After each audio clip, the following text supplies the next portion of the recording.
En attendant, on débute avec un dossier polémique, celui des villas Aman construites dans la luxueuse zone des Sanguinaires à Ajaccio, des propriétés jugées à plusieurs reprises illégales par la justice. La municipalité a un temps tenté de régulariser la situation sans succès. Conséquence, à présent, l'un des deux frères, Damien Diahaman, a entamé un chantier de démolition d'une partie de son bien. On voit cela avec Marie-France Giuliani, Stéphane Paul et Lionel Luciani. C'est une première. 6 ans après la condamnation, une des deux villas Aman est en cours de démolition. Le docteur Damien Aman s'est résolu à supprimer un étage, à combler les sous-sols en murant les fenêtres, à abattre l'arrière du bâtiment qui débordait sur le terrain communal. L'infraction n'était pas anodine, 600 mètres carrés de trop. Son avocate nous explique les efforts de régularisation.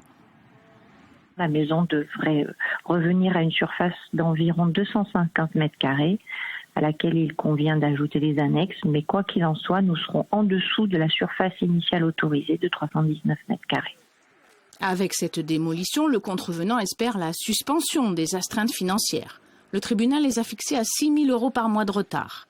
Il a déjà versé 80 000 €, sans parler des 60 000 € d'amende.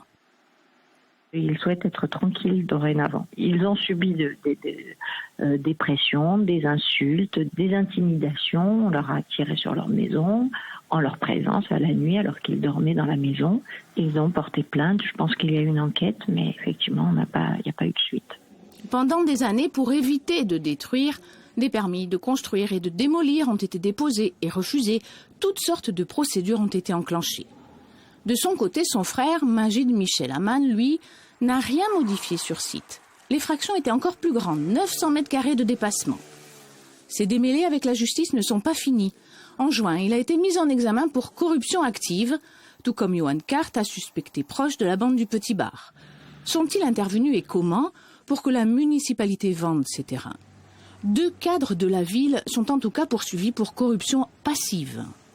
Rappelons que cette cession des terrains illégalement occupés par les villas Aman a bien été votée en 2020. J'ai essayé de trouver une solution permettant de faire en sorte qu'on ne démolisse pas ces deux maisons. Après, vous ne l'appréciez pas, vous l'appréciez, c'est votre droit, là, encore une fois, le plus absolu. Si c'est pas légal, on va être retoqué. Retoqué, oui. C'est la justice qui annule la vente suite à un recours engagé par cet élu d'opposition. Les terrains derrière les deux villas appartiennent à la commune d'Ajaccio et n'ont pas été vendus. Nous, j'étais intervenu au tribunal administratif pour demander que la vente ne se fasse pas, parce qu'il me paraissait anormal que des élus veuillent passer au-dessus de la justice. Vous pensiez qu'il y aurait autant de soubresauts, de poursuites pour des corruptions? Non, c'est vrai qu'on ne s'attendait pas à ce que l'enquête aille si loin. Maintenant, a priori, elle n'est pas terminée, on verra bien ce que ça donne. On verra si des élus sont mis en cause. En 2025, une des deux villas devrait être enfin conforme au permis qui lui avait été accordé en 2010. L'autre, personne ne peut le dire. Les astreintes courent, elles sont fixées à 75 € par jour depuis 2020. À vos calculettes.